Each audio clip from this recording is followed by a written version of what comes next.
Olá, boa noite e sejam bem-vindos ao Grande Debate comigo, Juliana Lopes. E hoje com os deputados federais Evair de Mello, do Progressistas, e Raimon, do PT. Vamos ao primeiro tema para debate. O presidente dos Estados Unidos, Donald Trump, aplicou a lei Magnitsky contra o ministro Alexandre de Moraes, do Supremo Tribunal Federal. Autoridades americanas acusaram o magistrado de realizar uma caça às bruxas, praticar censura e violar direitos humanos. Em um comunicado, o secretário do Tesouro dos Estados Unidos, Scott Bessent, também falou em processos politizados e mencionou o ex-presidente Jair Bolsonaro. A lei Magnitsky permite que os Estados Unidos imponham o bloqueio de contas bancárias e de bens em solo norte-americano, além da proibição de entrada no país, e pode ser aplicada a acusados de corrupção ou graves violações de direitos humanos. Em nota, o Supremo Tribunal Federal disse que não se desviará do papel de cumprir a Constituição e as leis do país e manifestou solidariedade a Alexandre de Moraes. Vamos então ao debate, deputados, bem-vindos, boa noite. Queria começar com o deputado Raimon, do PT. Deputado, a aplicação da lei contra Alexandre de Moraes é justiça ou ataque à soberania? Pois é, Juliana, primeiro agradecer demais a você, cumprimentá-la, dizer que é um prazer muito grande estar aqui com você, também ao lado do deputado Evair. E lembrar, eu sou presidente da Comissão de Direitos Humanos da Câmara dos Deputados. E como presidente da Comissão de Direitos Humanos da Câmara dos Deputados, eu tenho um olhar muito atento àquelas que são as violações de direitos humanos. E quando a lei aplicada hoje por Donald Trump, a lei Magnitsky, ela, na verdade, ela toma o nome, né, de um russo que foi alguém que esteve muito envolvido na busca, né, por pessoas corruptas e que foi assassinado. Então, essa lei é homenagem a esta busca de corrupção. Eu fico imaginando que, nesse particular, recentemente, uma entrevista, ou melhor, uma audição, né, do STF ao ex-presidente da República, Jair Messias Bolsonaro, que é réu hoje, quando o Alexandre de Moraes pergunta para ele: escuta, o senhor está fazendo uma ilação de que houve da nossa parte um ganho de milhões de reais e tal? O ex-presidente da República se recolheu e disse muito humildemente: não, eu não estou falando nada do senhor, não tem nada que pesa contra o senhor, etc, etc. Então, em relação à corrupção, eu acho que o Trump equivoca-se muito. Ele podia, inclusive, olhar o próprio protegido dele, que é o Jair Messias Bolsonaro, réu na justiça brasileira, e compreender que o próprio Jair Messias Bolsonaro, que do alto do caminhão condena e aponta o dedo para o ministro Alexandre de Moraes, diante do ministro Alexandre de Moraes ele arrega, diante do ministro Alexandre de Moraes ele repensa, inclusive pede até desculpas, e depois sai com uma brincadeira, convida-o a ser o seu candidato à vice-presidência, como se ele pudesse ser candidato a presidente em 2026, já que está inelegível.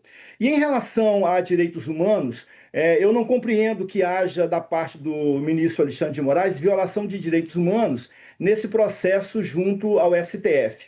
Eu, como presidente da Comissão de Direitos Humanos, compreendo que há violação de direitos humanos, sim, quando se pretende aplicar a Operação Punhal Verde e Amarelo para matar o presidente da República, o vice-presidente e o ministro Alexandre de Moraes.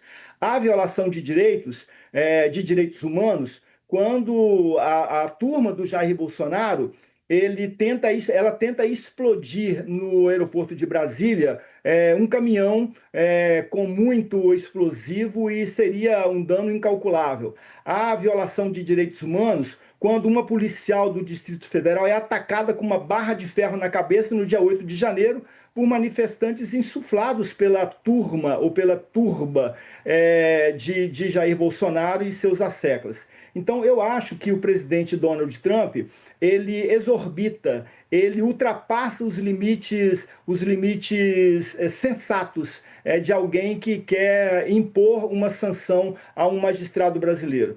Na verdade, essa é uma tentativa imperialista. É bom a gente compreender que a sanha imperialista do presidente dos Estados Unidos é uma sanha que ela não se contém.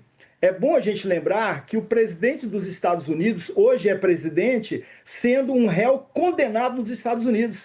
Então, ele, na verdade, fica achando que a justiça brasileira é a mesma justiça norte-americana e que permite que alguém que está condenado nos tribunais locais possa ser candidato a presidente da República, como é o caso do Donald Trump. No meu entendimento, ele exorbita e Alexandre de Moraes não deveria ter recebido essas sanções. Acho que é um ataque à nossa soberania, um ataque ao judiciário brasileiro, um ataque ao povo brasileiro. Deputado Evair, é justiça ou ataque à soberania? O ministro Alexandre de Moraes, ele está colhendo o que plantou.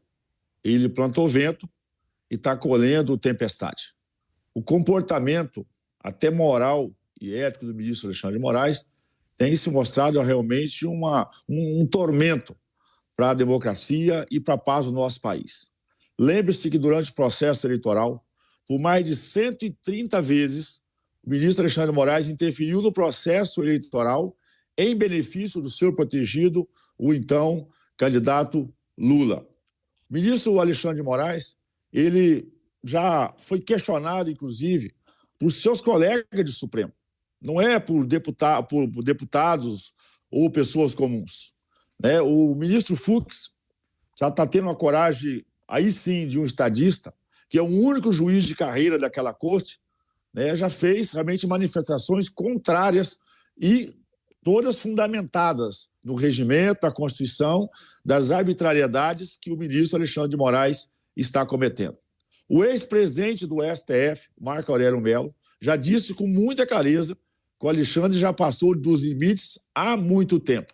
E nessa semana, nos últimos dias agora, o Lewandowski, então ministro da Justiça, que presidiu o Supremo, ficou por mais de 17 anos naquela corte, diz que o ministro de Alexandre de Moraes também se equivocou e fez atos que não eram da sua competência. As atitudes e o modo desse inquérito do fim do mundo, que o ministro todo dia insiste em recantar, ele não consegue ser sustentado em nenhum momento. Não tem um juiz de carreira sério, não tem nenhum jurista minimamente decente que consegue concordar com o ministro Alexandre de Moraes. Mas aí ele ultrapassa a sua jurisdição, achando que é todo poderoso, ele se comporta como um justiceiro da esquerda dentro do sistema judiciário e ele começa a fazer ataques diretos a empresas e a instituições americanas.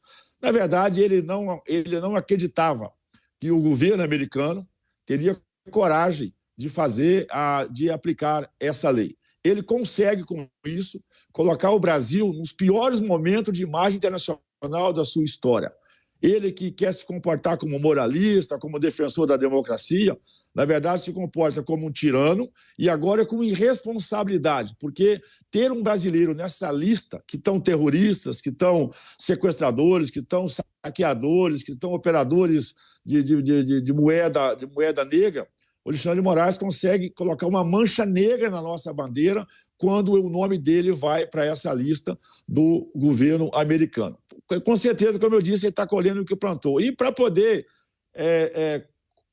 acertar no que eu estou dizendo, né, tem aí hoje esse ex-assessor de gabinete dele, o Tagliaferro, que já fugiu do Brasil, já está em outro país porque estava sendo ameaçado aqui, são palavras dele. Agora, ele disse hoje que vai entregar provas, e ele tem provas de erros e de coisas erradas que o Alexandre de Moraes fez durante o processo eleitoral. Isso é muito gravíssimo.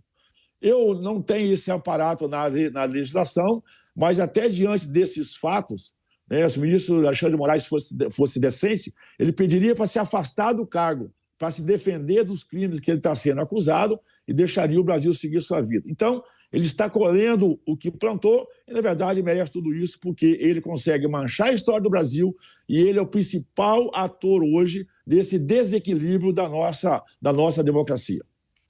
Deputado Raimon, a gente está acompanhando, claro, essa repercussão, algumas instituições se colocando de forma solidária ao ministro Alexandre de Moraes.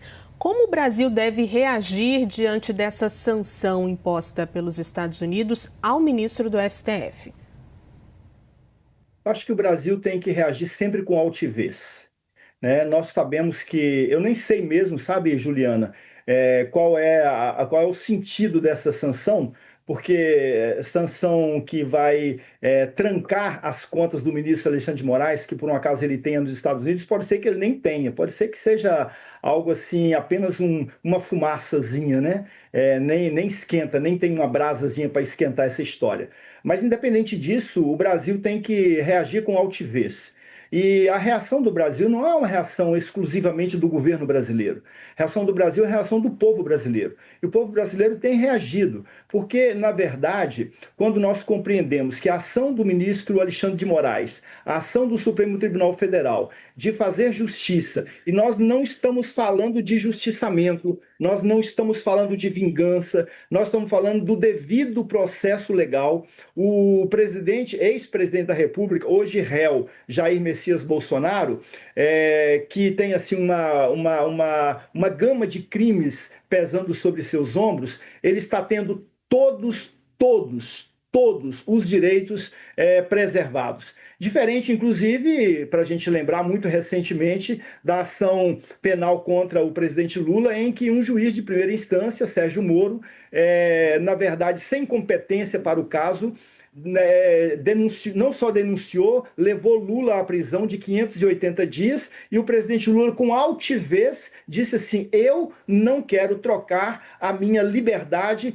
pela minha dignidade, a minha dignidade pela minha liberdade. Então eu quero me manter altivo. Então, da mesma forma que o povo brasileiro tem um presidente que é altivo, um presidente que diz assim: olha, nós temos uma república de 200 anos, nós temos uma democracia que é uma democracia que cada vez mais é mais sólida. Essa democracia não pode ser atingida por um desejo de um governante, por mais poderoso que seja esse país, como é o caso dos Estados Unidos. Então, a reação brasileira, eu acho que ela já existe, é uma relação brasileira com altivez, de dar o entendimento não só para Donald Trump, mas para o entendimento internacional de que aqui nós não somos uma colônia dos Estados Unidos, nenhum de nós foi lá nos Estados Unidos dizer que o Trump, que está condenado na justiça americana, não poderia ser candidato à presidência da República. Nenhum de nós, nenhum poder brasileiro foi em qualquer outro país e disse assim: olha, vocês têm que agir dessa ou daquela forma. Então nós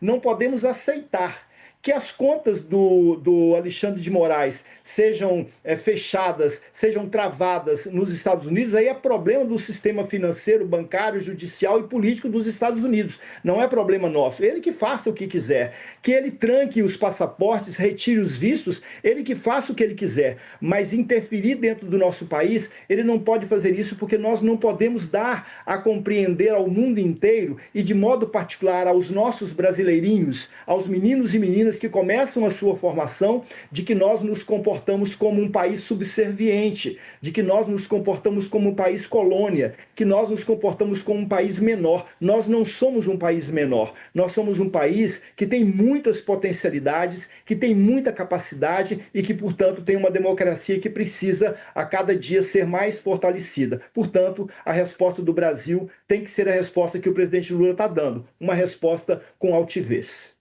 Concorda, deputado Evair, como o Brasil deve reagir diante dessa sanção contra o ministro Alexandre de Moraes? Olha, a condução direcionada durante o processo eleitoral permitiu que retornasse ao poder, né, esse que foi acusado com crimes comprovados, que foi o Luiz Inácio Lula da Silva.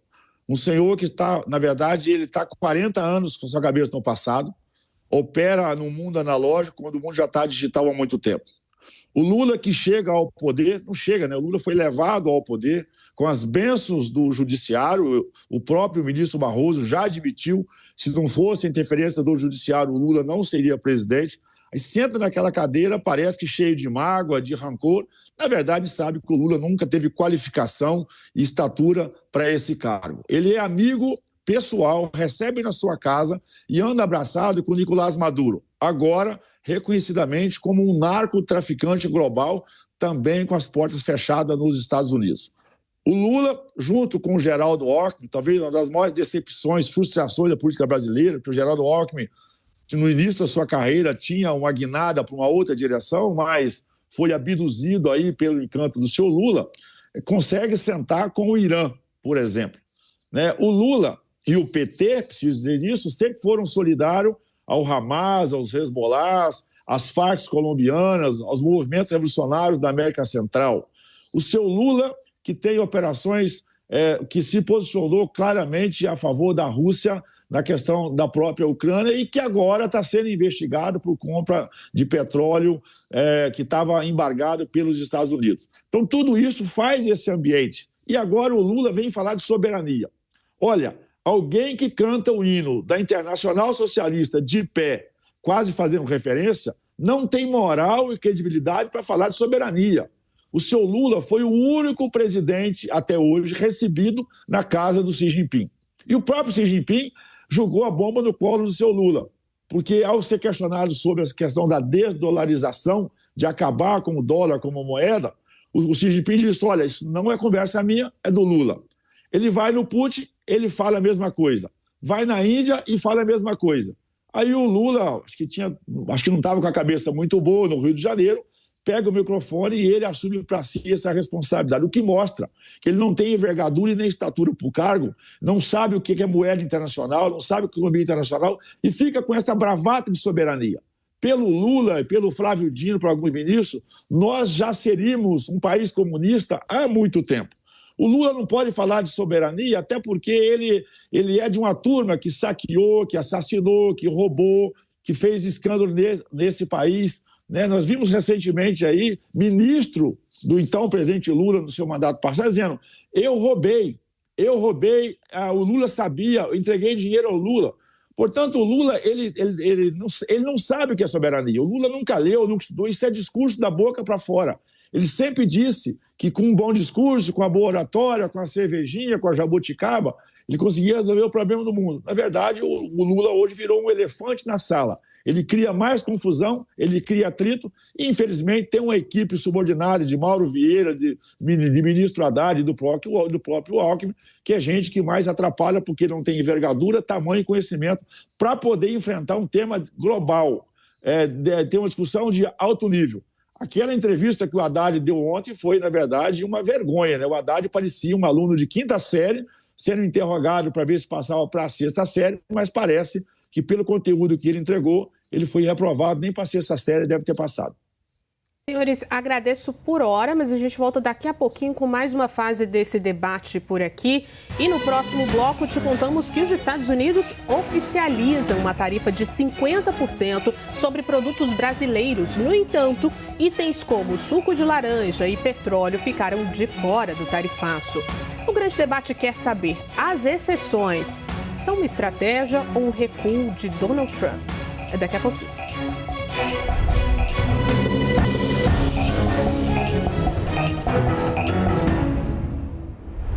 Estamos de volta e seguimos com o debate. A ordem executiva do presidente dos Estados Unidos, Donald Trump, que oficializou as tarifas de 50% aos produtos brasileiros, traz uma lista de exceções. Quase 700 produtos ficaram de fora. Segundo o documento assinado pelo norte-americano, os itens listados não são afetados pela sobretaxa de 40%. Ou seja, a tarifa de 10% continua valendo. A lista de produtos inclui suco de laranja, petróleo, aeronaves civis e determinados tipos de metais e também madeira. Celulose, carvão, aço e castanhas também foram poupados. Essa lista de exceções representa um alívio para setores como o aeronáutico, o energético e o agrícola. No entanto, produtos como carne, café e frutas, que são amplamente exportados pelo Brasil aos Estados Unidos, não constam na lista. A tarifa entra em vigor no próximo dia 6. Vamos ao debate. Deputado Evair, queria começar com o senhor agora. Essas exceções ao tarifaço são uma estratégia ou um recuo de Donald Trump? Olha, nós podemos olhar o copo meio cheio ou meio vazio. Eu acho que o presidente Trump criou uma expectativa de um super tarifaço para 100% da cadeia exportadora para os Estados Unidos. E quando ele faz esse anúncio, possivelmente, depois da sua primeira fala, ele deve ter ouvido muito o mercado americano e feito algumas considerações. Eu quero destacar aqui a questão da Embraer.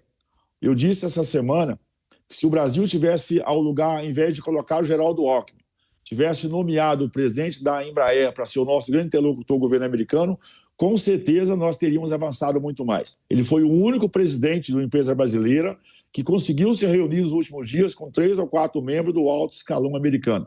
E eu tenho certeza que pela Embraer abriu outras frentes extremamente importantes. Avançamos em setor, por exemplo, eu sou aqui do estado do Espírito Santo, o aço e a celulose para nós ficaram fora do tarifaço, extremamente importante para a nossa economia.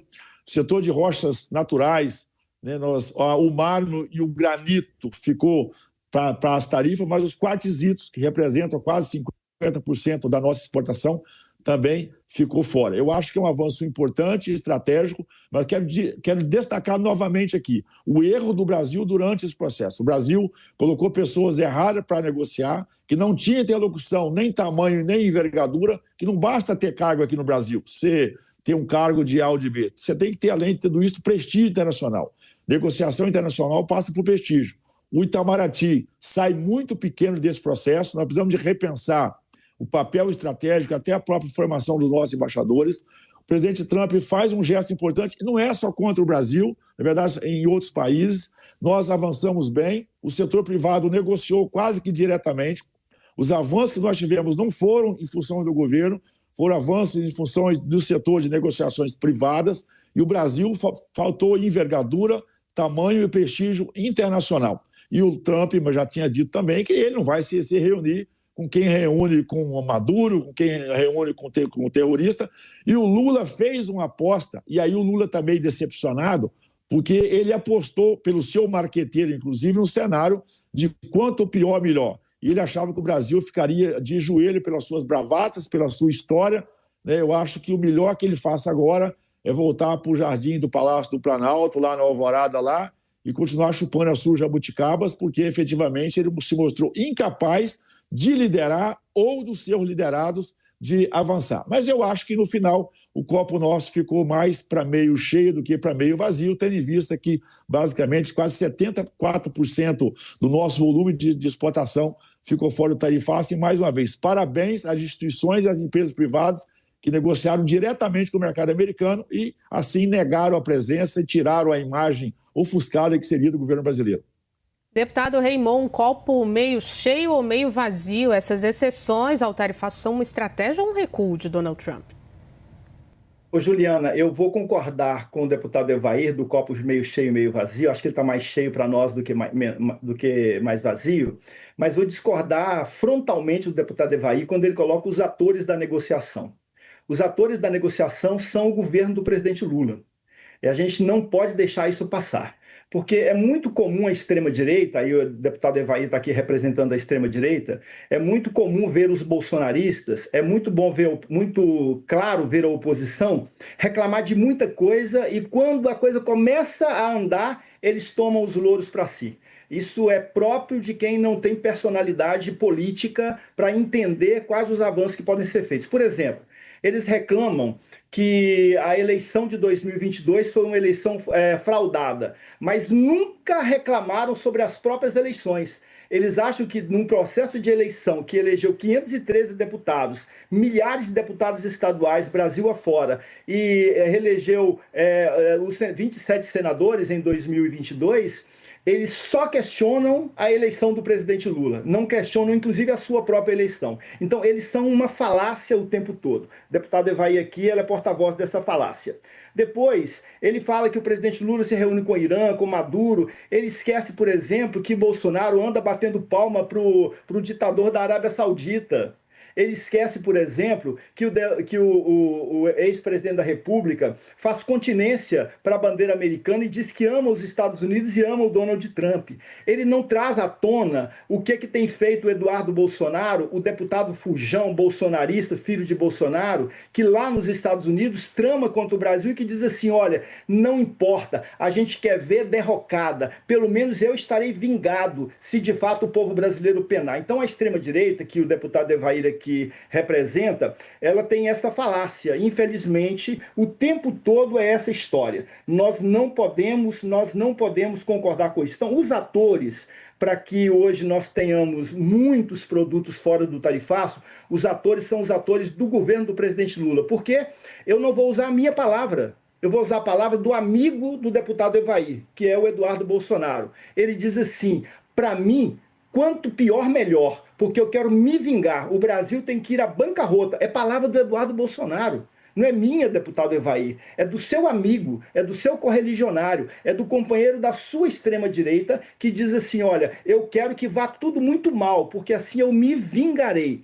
Então o copo, Juliana, para mim está mais cheio. Concordo com o deputado Evair, mas discordo frontalmente dele quando ele fala dos atores. Os atores são o vice-presidente Geraldo Alckmin, são os senadores do campo democrático popular que lá estiveram, são os empresários que enquadraram o companheiro do Evair, o Tarcísio de Freitas, em São Paulo, e que vão dar a ele uma derrota em 2026, porque ele também joga contra o estado de São Paulo. Então, eu acho que o copo está mais cheio por causa disso, mas os atores são o empresariado brasileiro, são o Geraldo Alckmin, os senadores que foram aos Estados Unidos e o governo do presidente Lula. Deputado Raymond e deputado Evair, muito obrigada, viu, pela participação dos senhores por aqui. Infelizmente, essa edição do Grande Debate termina por aqui. E a gente lembra que as opiniões que foram emitidas pelos comentaristas não refletem necessariamente a posição da CNN. Uma ótima noite aos dois. Pense bem, pense CNN.